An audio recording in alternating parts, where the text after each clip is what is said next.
Everybody hear me? Everybody? Okay, I'm Michael Carter, and just glad to see all you people here again. Another good crowd. Just real quick to begin with, I'm just going to list about four of the next programs, the next 4 months or so. You've probably heard me do this before, but here we are again. August 29th, Dan Combs will be here to give an encore performance of the show he did on the Great Flu Epidemic of 1918. He did that about 3 years ago, and it shows how it devastated our local area just like it did the whole country. And it's a very good program. That's August 29th. September 26th, Bob Hamill will come here. I think most of you know Bob Hamill, sports editor for the HT, and I believe he's going to give a program on the great black athletes, local black athletes of the past, George Shively, George Talifero, Bill Garrett, and others. October 31st, Dave Williams of the City Parks Department will be here and do a program on the history of Cascades Park. And in addition, he'll include some of the other local parks too in the city. We've seen that before, and it's also a very interesting one. November 28th, Brad Cook will be here from the IU Photo Archives. Brad is given a three-part history of the Indiana University. He's given the first two parts and left off around 1930. So that's where he's going to start, 1930, and he'll be here November 28th. And now our commander of communications, I guess it's propaganda, my minister of propaganda, George Carpenter, has a few things to say here. Can I get the microphone this time? Yeah. I just have to wink. Don't drop it. Don't trip. Minister of propaganda, indeed. Did everyone get an email? Because if you didn't get an email, you're probably not here. That's as simply as it works. Once again, I'm still trying to reconstruct my contact database for this group. So I found out some people have been left out, and we included them. As usual, I'd like to thank the Legion for their facilities here and for the fine waitresses that take care of us, our servers do a great job. Please be generous with them. Also want to thank Cats TV. Cats is the cat's meow, so to speak. We really appreciate them. They are the ones that make it possible for us to be able to have the videos on YouTube. How many of you have seen the videos on YouTube? How many of you have subscribed? Yes, ma'am, did you subscribe? Yes. Thank you. Thank you. Both of you. If you subscribe to the channel, you get automatic notifications when I put something new on there. So it's handy to know. So far, we have almost 20 programs. So far, going back all the way to 2015, we have about 20 programs on there. That's right. Okay. So, once again, thank you for coming. Look forward to seeing you again next month. We've got an outstanding presentation today. Thank you for being here. Bye-bye.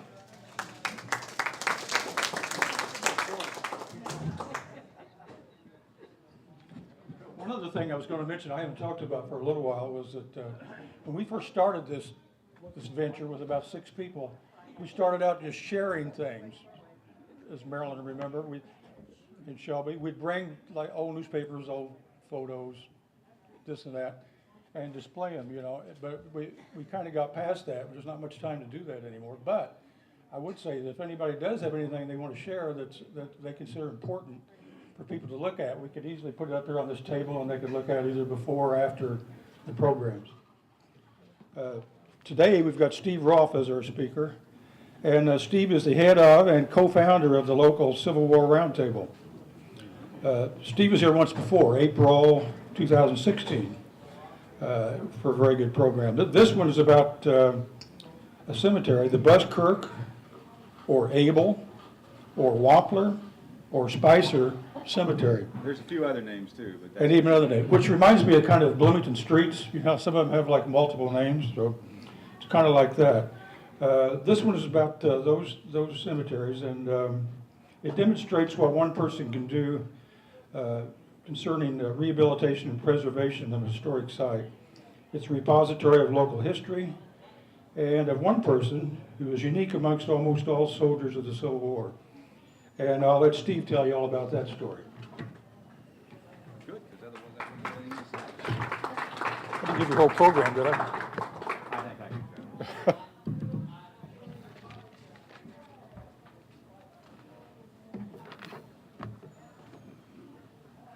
Okay. Let me make sure this is working. Thank you, Michael. Thank you, George. Thank all of you for coming here today, and I'm especially thankful. It's always a good thing to get invited back to speak. I mean, the first time they don't know that you're not a doofus. And so this is my second appearance here, so I feel like I'm not going to do the Sally Field, oh, you love me thing, but I'm glad that I passed muster the first time around. But thank you all for having me back here again. It's no surprise to any of you, I'm sure, that I'm a history geek, and one of the things that I do is, I'm okay with it or without it. One of the things that I do is I watch, I don't know if any of those, American History TV on C-SPAN 3 on the weekends. I got my DVR set up and I record things, and my wife goes crazy because I'm interfering with her soap operas and stuff like that sometimes. But just recently, a couple, 3 weeks ago, they had an interview on there with David McCullough.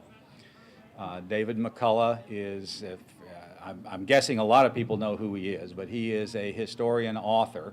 He's actually not a professional historian, although he writes history, but he is an author, and most people remember him. He came on the scene big time back in the early 1990s when Ken Burns put the Civil War series on TV, and David McCullough was the mellifluous voice of he was the narrator of that series. But anyhow, they were interviewing him, and somebody asked him about history and what it's like to write history, and especially when you're not a historian. And he said, the best thing that I can tell you is a quote from Barbara Tuchman.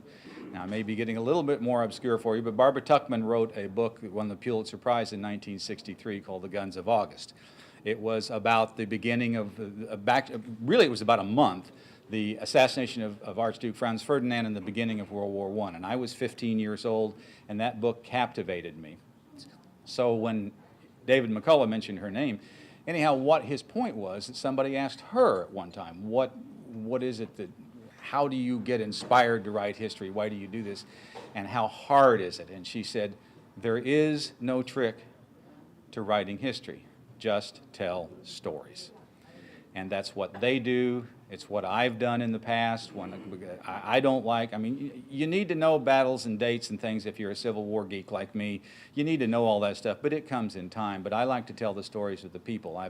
I like some of the obscure people. I like to talk about people like Montgomery Meigs, who I believe is the second most important general in the Union War. Most people have never heard of. He was the quartermaster general that supplied the Union Army during the war. Or I like to talk about Ely Parker, who was the only Native American general officer in the Civil War.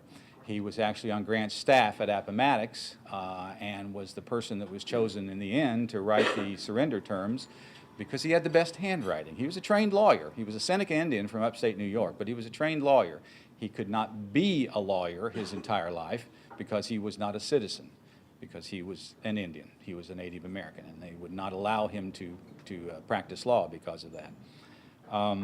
So anyhow, people like that. And of course, Frank Fee is the person that I talked about the last time, a very local person who's buried just a few, maybe I should say 100 yards, I don't know, from us up here in Rose Hill Cemetery.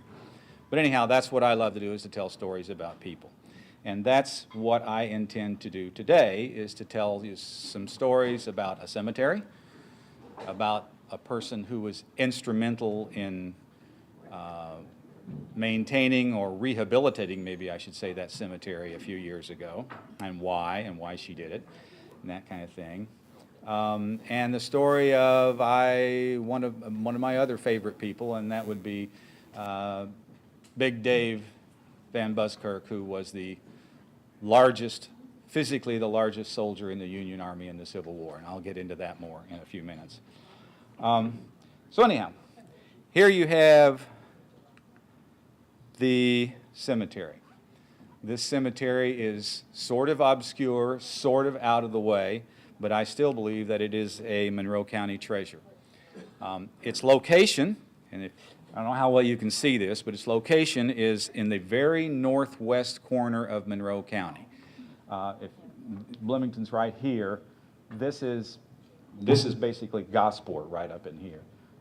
And you can see where the yellow arrow is. That's where the cemetery is located. I don't know, I always ask people this. Anybody here familiar with Sand College Road?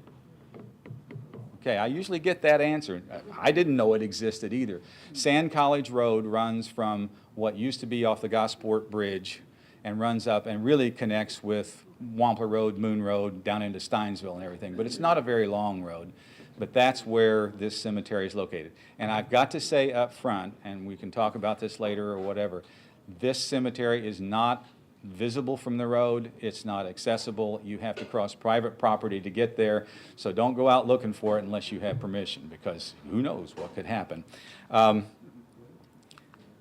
Okay, it is, the first known interment was in 1840, give or take. I'm not exactly sure of that date. And we'll talk about this headstone here a bit more in a few minutes. But this is the very first one. And this is a picture, a little broader picture of the cemetery. And the lady in the picture there is who I'm going to talk about here in a minute. And her name is Patsy Powell. How many people in this room know Patsy Powell? Yeah, I figured there'd be a few people. Patsy is a legend.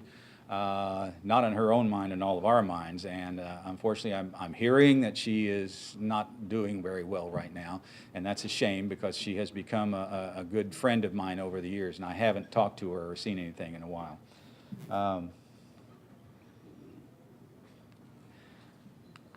Okay, I should back up here.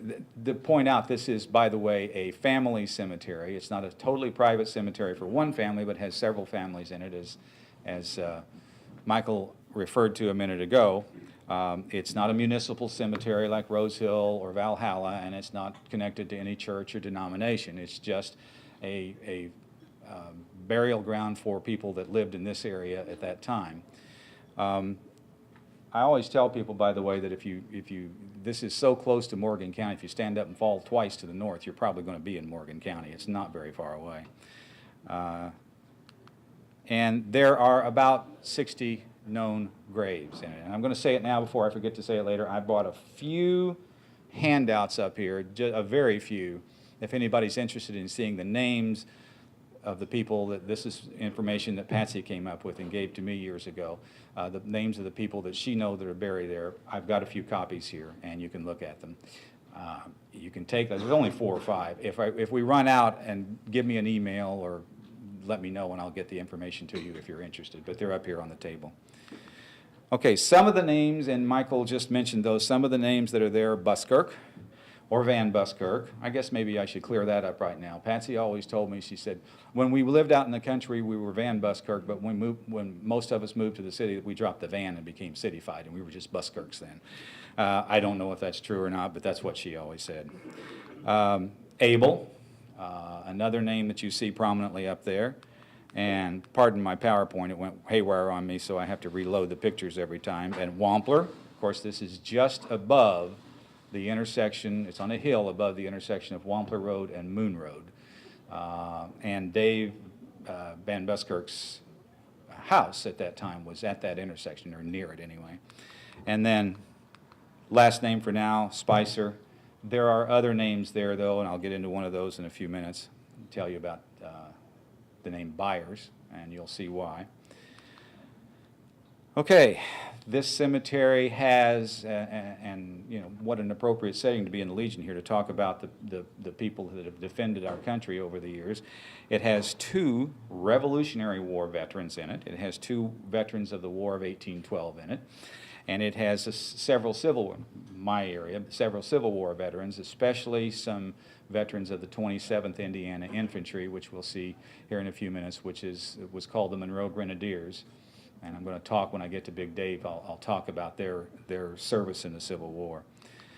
But let's talk about Patsy for a minute, because she is just, as I said, something special. She is a person who was dedicated. I don't expect you to read that, by the way. I've got a copy here. There's a couple of things. This was an article, as you can see, that appeared in the Ellisville Journal in 2007, but this was where Historic Landmarks Foundation of Indiana was presenting Patsy with one of their 2007 Service, maybe it's pronounced, Memorial Award for her success in raising public awareness of historic preservation in Owen and surrounding counties. Now, Patsy lives in Monroe County.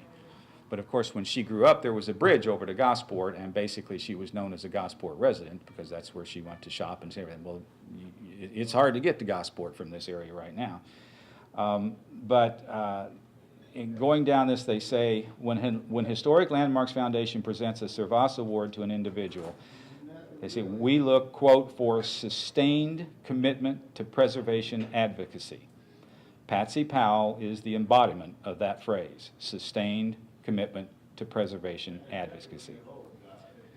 Her nominators and supporters for this award called Patsy a blindly persistent, fearless, and humorous advocate and persuader, a writer of grants who also shows up in work boots to carry debris out of houses. So she's just that kind of person, and she is a wonderful person, and I will miss her by not being able to see her like I used to.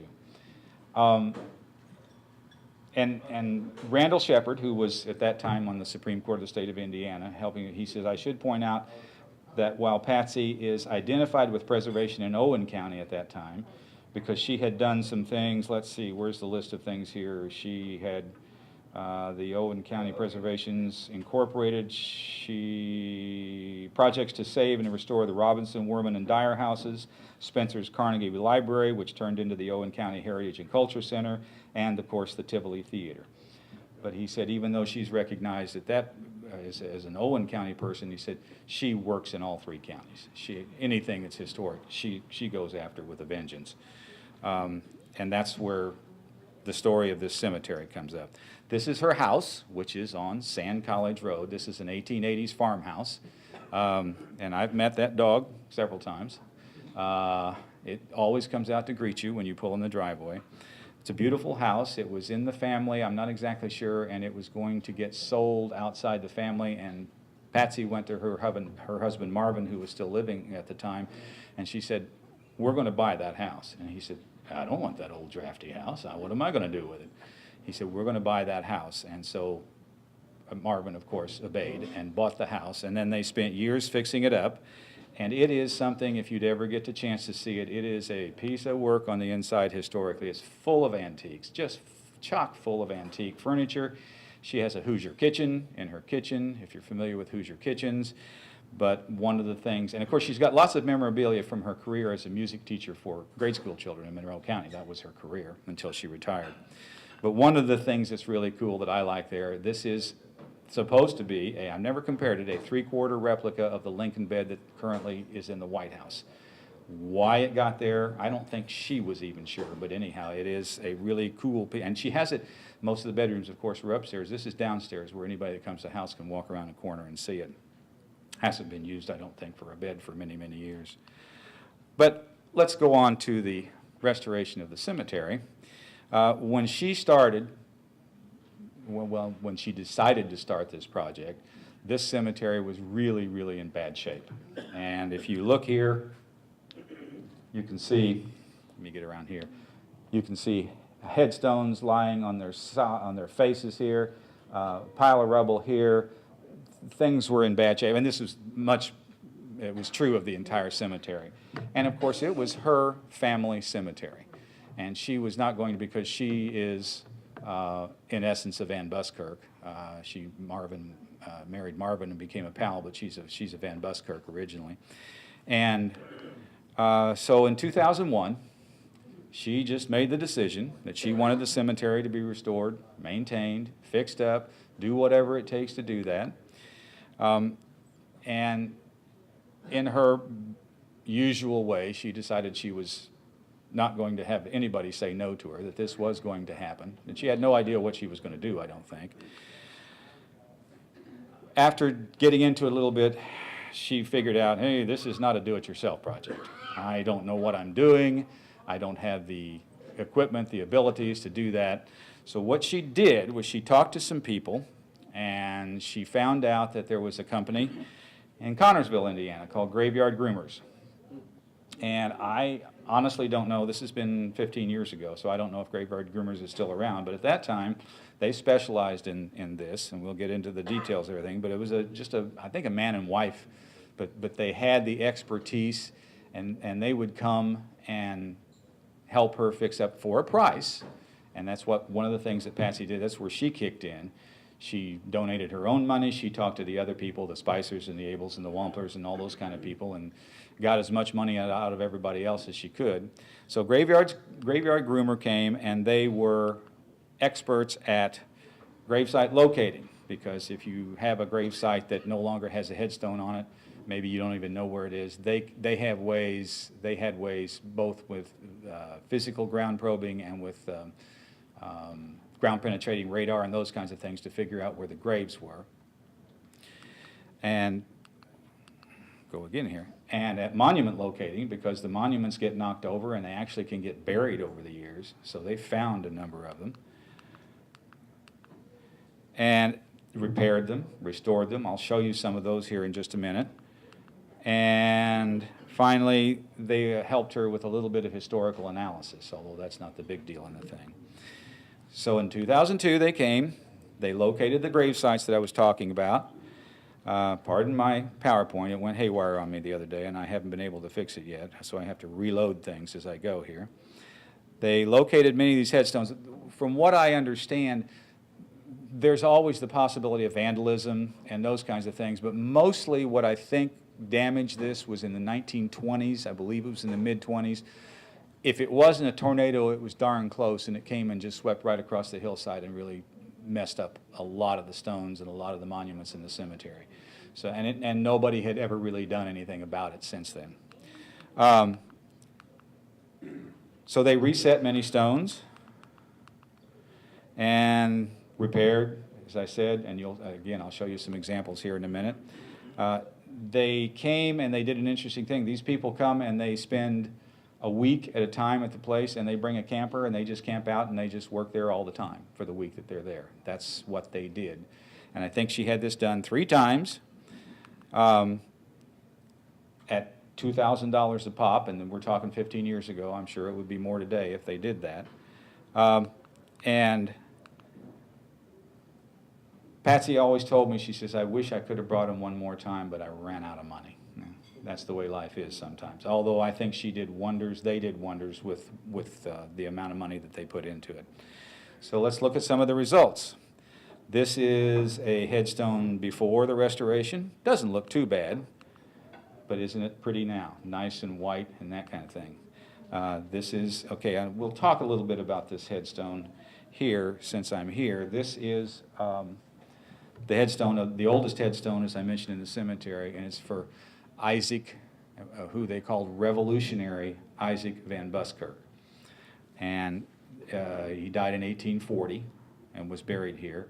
And if you read through that whole thing there, it gives a little bit of his life's history. Nobody has headstones like this anymore, but it's a really cool thing. But there it is, cleaned up, much nicer looking. This is one of my Civil War people that's there. This one, I think, is Bennett Van Buskirk, also a Civil War veteran. And then this one, as you can see, was clearly broken in the middle, and probably somebody had glued it back together, so it just, looked that way. But they took it and made it so it almost looks like it wasn't broken. I mean, if you look at it, you can tell, but it's very close. But this is the thing, and it's interesting because this is the family that probably has the least connection to the cemetery anymore, but this is the one that just blows you away when you go there. And if you'll remember, I showed this picture originally, and if you look, you can see a finial sitting on top of this stuff and some rubble back here. So Graveyard Groomer looked at this, and they talked to Patsy, and they talked to other family members, and when they got done, this is what it looks like. And that's what everybody does. It's a wow factor kind of a thing. The people's name are Byers, and they're the only, that's the only gravestones, the only monument to the Byers in the entire cemetery that if I remember correctly, because the line died out when they went away back in the late 19th century. But I just think that is fantastic. And you can see the pot, the finial, that is now in its proper location up on the top of the arch instead of just sitting down where it would have been between where these two columns are now. Couple more shots of it. It really is something special. Again, this is the before and after so that you can get a real good effect, a real good idea of what was done. And as I say, it is the centerpiece today. Now, let's meet some of the people who are in the cemetery. This is Revolutionary Isaac, which we've talked about. And now here is a combative date. I've got 1843. I've also got 1840. I'm not exactly sure where it is, and I'm not sure that it makes that much difference now. But anyhow, he was in the Battle of Monmouth in the Revolutionary War, came here and settled after that, lived the rest of his life here, and is buried there. And note the name Isaac. You're going to see it again, and again, and again. That's what people did. They passed names down before. And that's the reason he's called Revolutionary Isaac, because he is the one from the Revolutionary War. Okay, this is a middle name Isaac. I'm not sure of a relationship here, but here is a man who was buried out there from the Revolutionary era. I mean, think about this. We've got a guy buried out in the northwest corner of Monroe County who came to America with the Marquis de Lafayette, who was, of course, a protege of George Washington, came back to America 50 years later to a grand tour, and this guy came with him on the first trip over and stayed, obviously. Okay, now we have Grandfather Isaac. And Grandfather Isaac was the son of Revolutionary Isaac, as you can see, and he's a veteran of the War of 1812, of which we have two of them. And this one, this person is Deaf Ike, another Isaac, and that's the reason you see the nicknames. This is so the family could differentiate when they talked about all the Isaacs in the family. Oh, who are you talking about? Oh, that's Deaf Ike. Okay, well, you can pretty much guess why. He must have had a hearing problem, and that's how he got his nickname. It probably wouldn't be PC today to call him Deaf Ike, but that was the way that it went back then. And he is the one on the right. He's actually not in this cemetery. He's nearby in Liberty Cemetery, but I had to throw him in here. Okay, this is the gravestone to Blue Ike. Like I say, they got good use out of a name. He's a cousin to Deaf Ike, and he was on the left in this photo, so you can see him over there. And this is one that I've always had a little bit of fun with. I've done this presentation, talked about this with fifth graders, because the fifth grade is when you study the Civil War in Monroe County, and I've spoken before a number of fifth grade classes in my time. And I've always asked them, I say, okay, why is this guy called Grandfather Isaac? Well, because he was a grandfather. Oh, okay, yeah.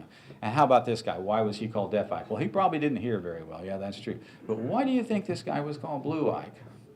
And the answers that I usually get, which are never correct up front, are, well, he was sad. You know, fifth graders, he was really sad. Or they will say, okay, he fought for the Union Army. He wore a blue uniform. Makes sense.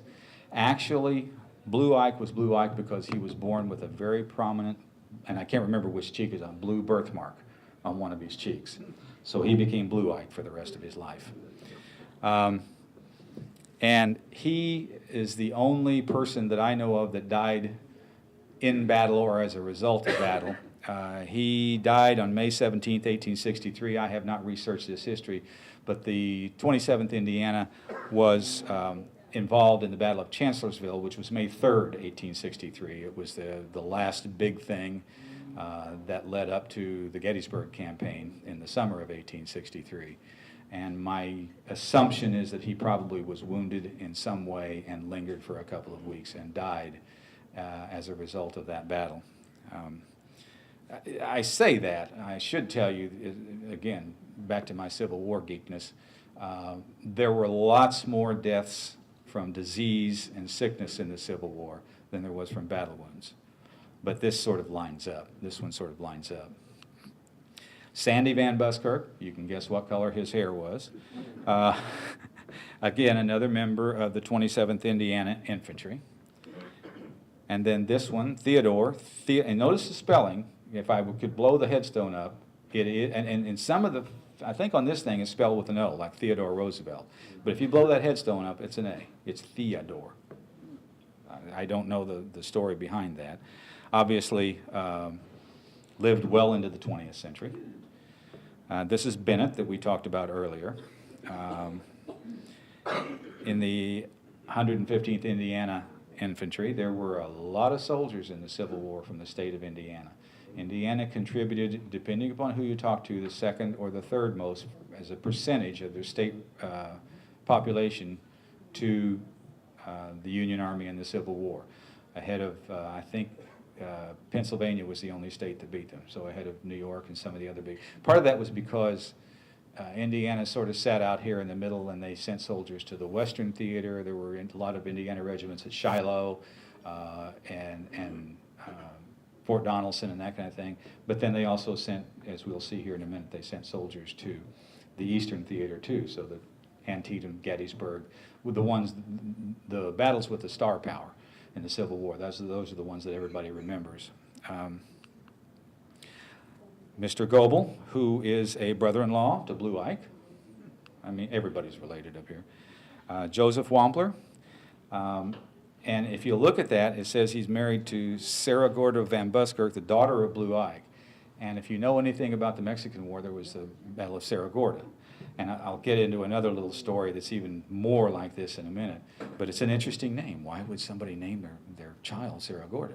Well, it's because he was involved with that battle. And it meant that much to him. James Davis. I used to be able to tell you his relationship to the family. I've forgotten it at the moment. Sorry about that. It's been a while since I've done this presentation.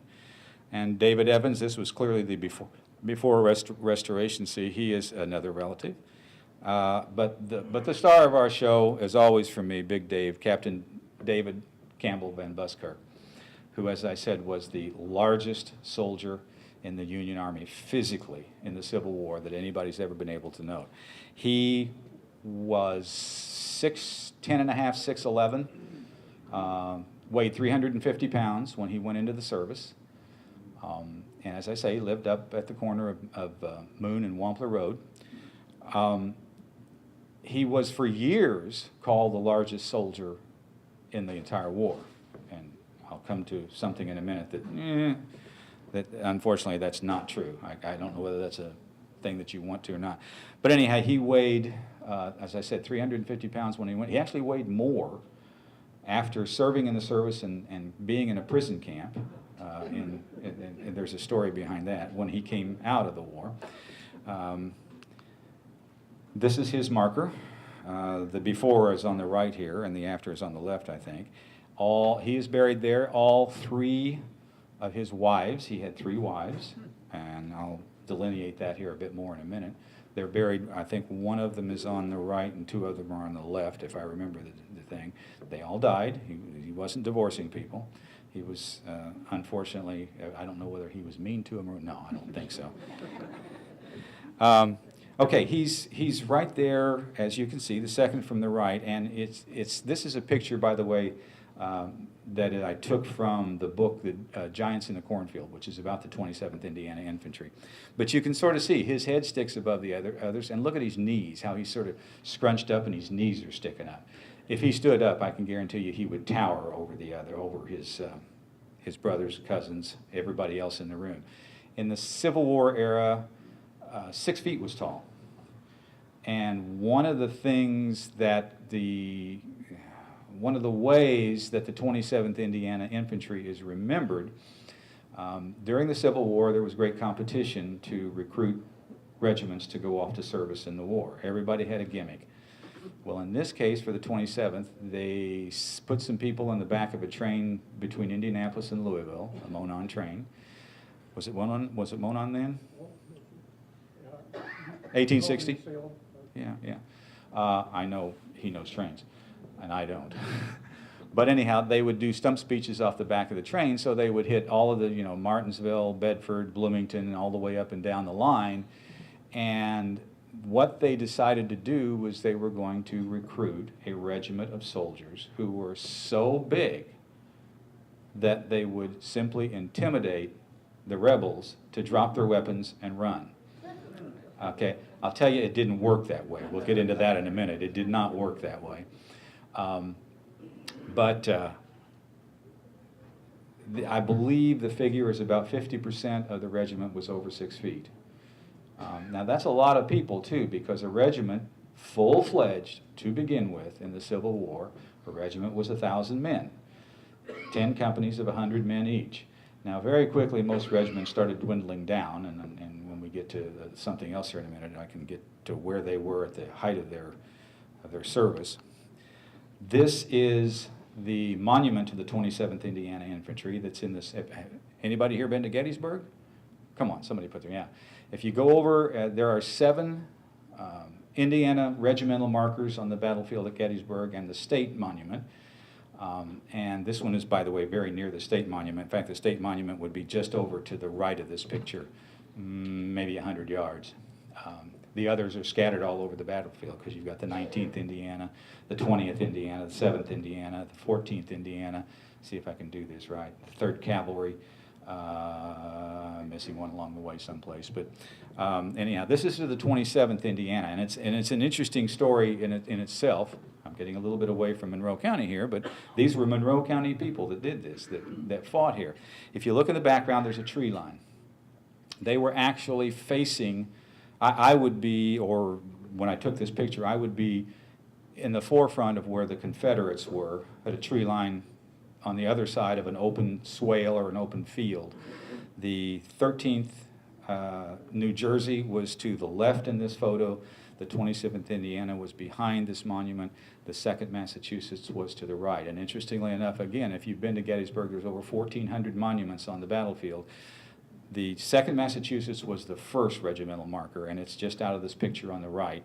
This was the 2nd, 1882, I believe it was set. And it's been there ever since. And it's interesting that it's sitting on that boulder, because you would think, well, why didn't they put it on the ground? Most of the soldiers who went back and talked about this, and they used that boulder to hide behind, and that was a very, very prominent feature in the battle. So they put their monument on top of the boulder. And I've been there, I can't tell you how many times I've been there. It's a sort of a pilgrimage of mine. I go and I get a chair and I just sit there for a while and absorb it all. Now, this is back to whether Big Dave was the biggest man in the entire Civil War. This picture was used for years at the Monroe County History Center, and it was called, "This is Big Dave and Buskirk." I had a member of my round table who went to a Chautauqua in upstate New York, and she was walking along looking at a table, and she looked down, she saw the picture, she said, "Oh, it's Big Dave." No, it's not. The story there was it was a man named Martin Van Buren Bates. Go ahead on up here, who was a Confederate soldier and was taller. He was 7 feet 2 inches tall. He had been misidentified over the years. Interestingly enough, by the way, Martin Van Buren Bates married a woman who was taller than he was. And they had several children, and all of them were normal height. Go figure. Anyhow, this is an interesting photo because this is Patsy and her sister, and this mannequin, life-size doll, whatever, if you could see it up close, there was a fellow from the Quad Cities area over on the Mississippi River who made these mannequins, military mannequins, and took them around to shows and events and things like that. And he made one of Big Dave because of Big Dave's fame as being the biggest soldier in the Union Army. And we talked him into having it here one time, not this time. This is when they went to see it someplace else. But I actually had him bring it here, and we put it in the Monroe County History Center for an exhibit that we ran for about 3 months down there. And actually, if you got up close to it, it was a little bit grotesque. In fact, all the employees at the History Center used to call him Sausage Fingers because he had these, horrific hands that just looked like he was either arthritic or diseased or something. But the thing that was perfect about this mannequin was that it was the exact height that Big Dave was. So you could stand next to it and get a good sense of how big this man was. And I'll finish my story about his bigness too. He went into Libby Prison in Richmond, Virginia in 1862 and was held there, and he was such a unique individual to look at that people would come in just to look at him because he was so huge. And he ended up figuring out ways to get food out of that. So, he was, okay, you're going to come and see me, you can bring me something. So he ended up weighing over 400 pounds when he left the service. It's not exactly what you think of, say, a World War II prisoner of war camp or something like that. He made it work for him. And he went back, this was before Gettysburg, he went back, and the 27th, by the way, I should finish the story about that. They went across that field where that monument was, and this is where the bigness worked to their disadvantage because there were about 380 members in the regiment at that time, and they charged across this field, and the Confederates were ready for them, and they had to look over and say, man, this is a turkey shoot. Look at the size of these guys. We can't miss. And indeed, they couldn't miss. They made it about halfway across the field. If you go to the Spangler Spring area today, they even have a little monument that's about 50 or 60 yards out away from where that monument was on the stone in the middle of the field called the Farthest Advance Monument. They had 8 color bearers that went down in the attack. 4 of them were killed, 4 of them were wounded.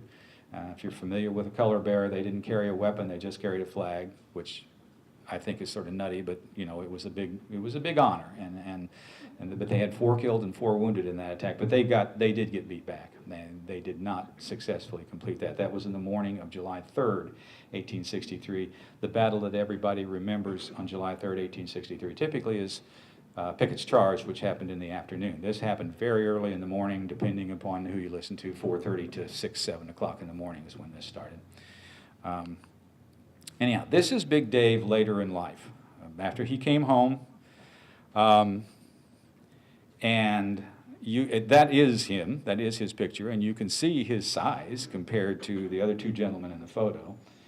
But he came home and spent the rest of his life being a prominent citizen of Monroe County. And I have a little, everybody loves show and tell. This is a big group, but I'll still pass it around. This is something, if any of you knew Bob Stewart, Stewart's Gun Shop, Bob gave me this one time, bless his heart, because he knew that I was so interested in this. But this is a check, and it's in plastic, but this is the original check. This is a check in the auditor's office, Bloomington, Indiana, November 5th, 1869, so it would have been 4 years after the war was over. Pay to David V. Buskirk, $60.71, interest paid on school fund. And if you look it over on the back, it's endorsed on the back. Big Dave endorsed it on the back. So it's just a fun thing to pass around. But I knew we needed one show and tell thing. And I do have guards stationed at the back door, so I do want that back. It's not much, but it's interesting, and I treasure it. So today, this cemetery stands as what I think is a real, as I say, a monument of the whole to Patsy's restoration efforts, which were significant, to the service of Monroe County residents in all of our wars, especially the Civil War, of course. There's more in that cemetery from that war than anything. And just to the, I don't know what I want to say, the glory of what our history for us all around is. I had a thought there and I lost it. Okay, anyhow. But that's pretty much, this isn't the longest program I've ever done, but that's pretty much what I've got to say. But I'll be happy to entertain any questions from anybody if somebody has any. So, yes, sir. Southern guy who was 7'2", it looked like in that photo he had on Union colors. It seemed to, I wonder. It was dark, there's no doubt about that. But especially at the beginning of the war, many Confederate troops were wearing blue uniforms. It became a problem, in fact. It's a little bit like the story of the Confederate flag, too, which went through several things and became a problem because it looked too much like the Union flag. They were adopting everything, red, white, and blue colors and that kind of thing. But it is dark. I'm not sure. It could even be a different color. It could be brown. Many people had their own uniforms made. So it could be something like that. But it's not Big Dave, unfortunately. I'm sorry about that. I wish I could say there was. And at one time they had that picture. They had a foam core thing made out of it at the History Center, again, that you could go back up against, and it was measured off and like you do on doors when kids grow up. And you could see how tall you were compared to him. They still have a little cardboard cutout thing of him at the History Center.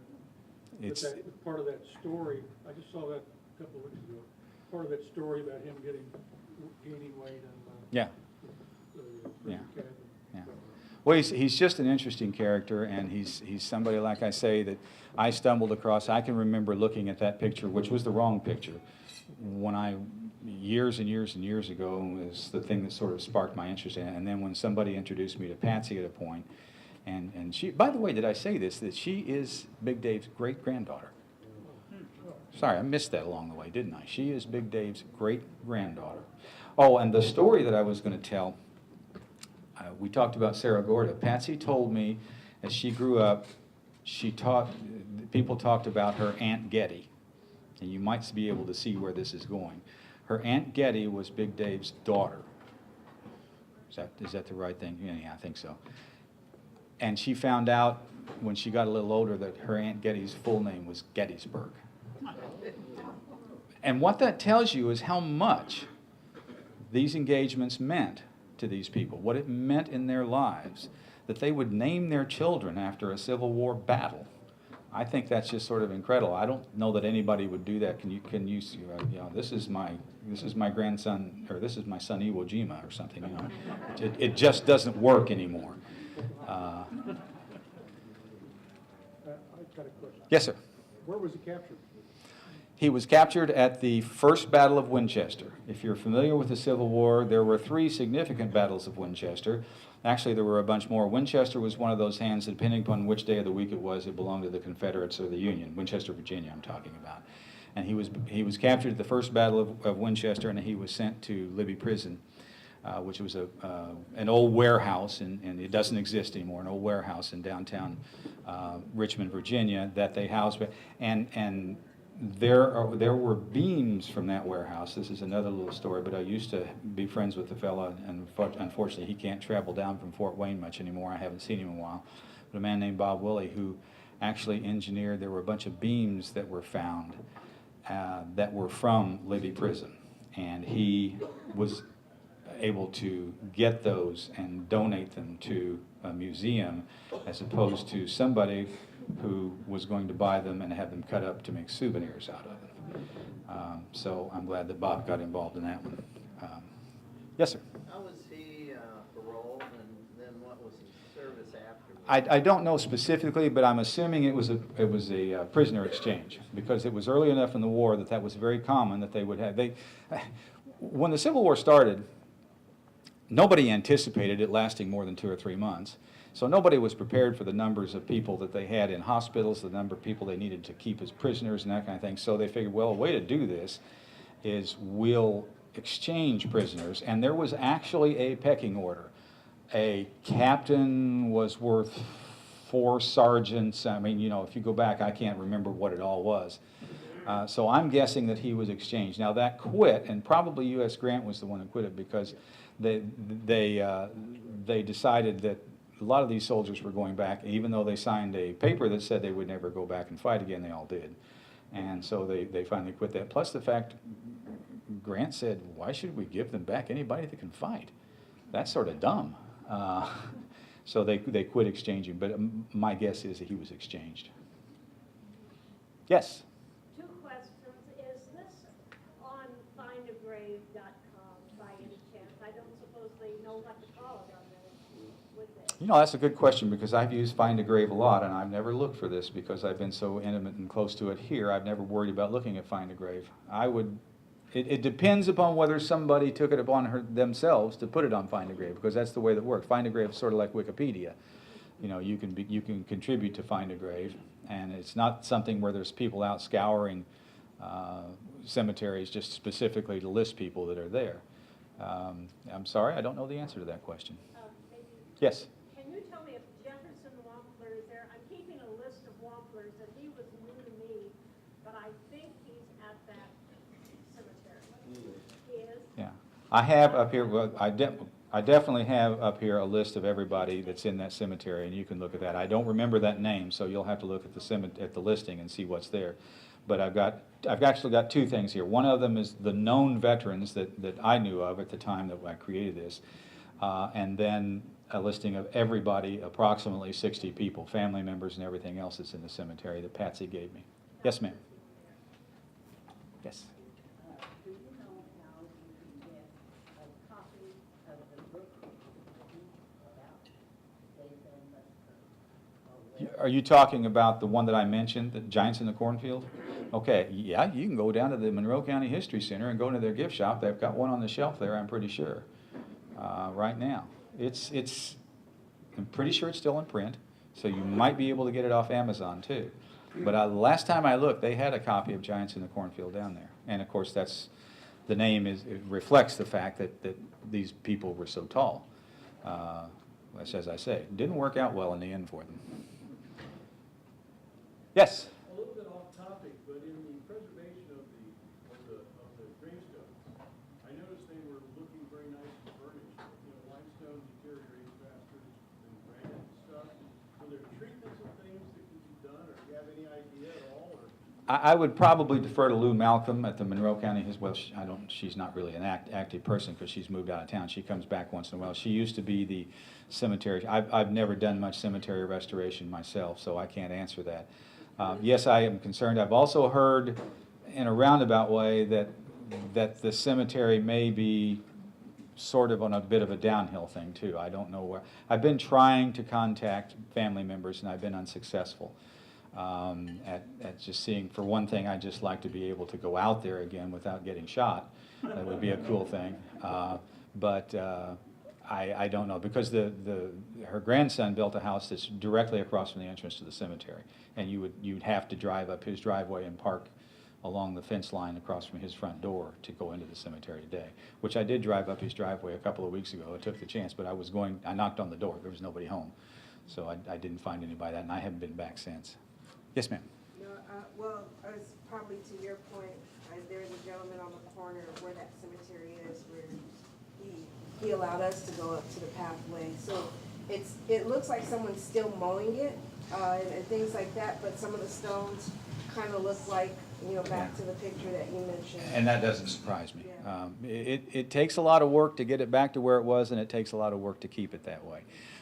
In terms of mowing, when I talked to Patsy originally on this, thanks, Randy, she did have a township trustee who was doing the mowing service, and that may still be the case. I don't know, I haven't confirmed that, but she said there were a couple of instances where they had a 15-year-old doing it, somebody's son, and he'd run into a stone once in a while. But yeah, well, he's not 15 anymore. That's been several years ago. But yeah, I know there is another way up there, and I've never been anyway except to go through the property that I'm talking about. So I don't know that. By the way, I should also mention, when I said Sand College Road, the reason it's called Sand College Road is there was a little school there, and at that time a college was a grade school. So that's the reason this is Sand College Road, and you'd never know it existed if you didn't go out that way. It's a pretty part of the county too. And you go down over the hill and you get some nice views of the White River. And you can see Gosport in the distance. Not too distant either. Yes? They're Well, I having know a workshop this fall, and John Waters is one of them coming in. Oh, is he? And that's at the Monroe County History Center on Friday evening, and I'm not sure the date on that. It's August 10th, August 10th and 11th. Okay, I may have to go down and talk to him then. We're having it, the I didn't know Friday that. part- Friday part will be at the History Center, and the next day, that Saturday, will be at Rose Hill, so there'll be a live workshop anyway. Have John. Good, that's good to know. Unfortunately, my day job may preclude that at that time. I still work, and I work in housing at Indiana University, and you can sort of imagine what's going to happen in the next few weeks. My life is going to become hell. It always does this time of the year, but it always goes away too. It's all right. It's a living. It works. It's a good job. Anybody else? Yes, sir. I also remember reading, I don't know if it was at the History Center or where, that the Ringling Brothers, Barnum and Bailey certainly tried to recruit Van Buskirk after the war to tour with their circus, and he turned it down. You know, I think, it's been a long time, I think I did hear that one time, and I can only imagine that he said, I'm not a freak show. You know, and he was a prominent citizen the rest of his life here in the county. Yeah. Yes? Can you tell us a little bit about your Civil War Roundtable group? Oh, gosh, you twisted my arm. We started about 15 years ago. Me and two other people just decided this was a cool thing to do. One of the original founders with me had moved in from the Chicago area and had actually been a member of the South Chicago Civil War Roundtable, and I was volunteering at the History Center, and so was she. And she said, we want to start a Civil War Roundtable. I said, oh, okay, sure. And I had no idea what that meant, and both of the other two people sort of very quickly fell off to the side, and it's been me. And I have good people with me now. There's a good person back over in the corner of that room that I couldn't get along without. I know. But it's been 50. We meet on the second Tuesday of every month at 7 o'clock at the History Center from September through June. We don't have a regular meeting in December. We typically have a meal, just a sort of a holiday gathering or something like that.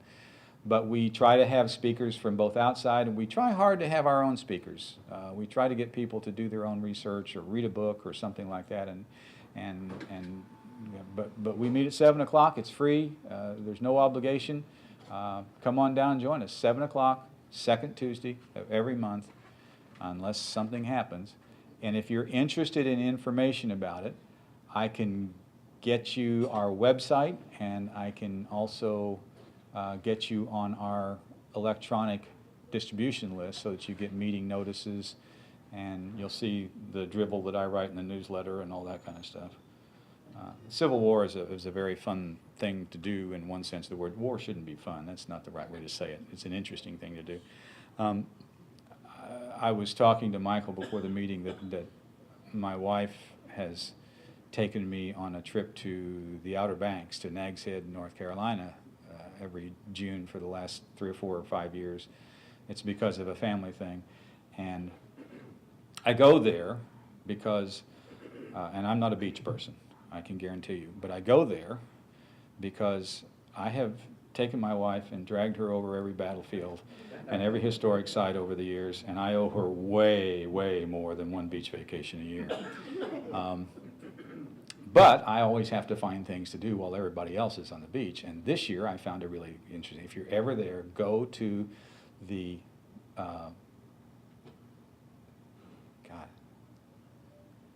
it's the museum, the Maritime Museum of the Outer Banks or something like that. I can't remember the actual name of it now. But I went to a program there that was being done. They were having a Civil War. There's a lot of Civil War history every place, and they were having a program there. I got to meet the author of a book. Had a very, very fine time with him. listened to his program, and he took me over into the museum and talked to me about several things. It's just a fascinating place to go to, and there was action in that area during the Civil War. Obviously, naval action. There was a lot of shipping that went up and down the coast. Also, of course, if you know anything about the battle between the Monitor and the Merrimack, the first battle between two ironclads in naval history, it occurred, of course, off Hampton Roads. But months later, the Monitor was being towed, and a hurricane hit them, and it sank off Nag's Head, off the Outer Banks. I don't know exactly where. And they have now they found it, and they can't get it all up, it's just too deteriorated, but they did get the turret and a couple of the guns off the deck up. They're being restored at in Newport News at the Monitor Museum there, Naval Museum there. Again, fascinating thing to go look at. And they have a full-size replica. You can get out and walk around on the Monitor if you want, and you don't get wet. All right. Folks, thank you very much. I've enjoyed it.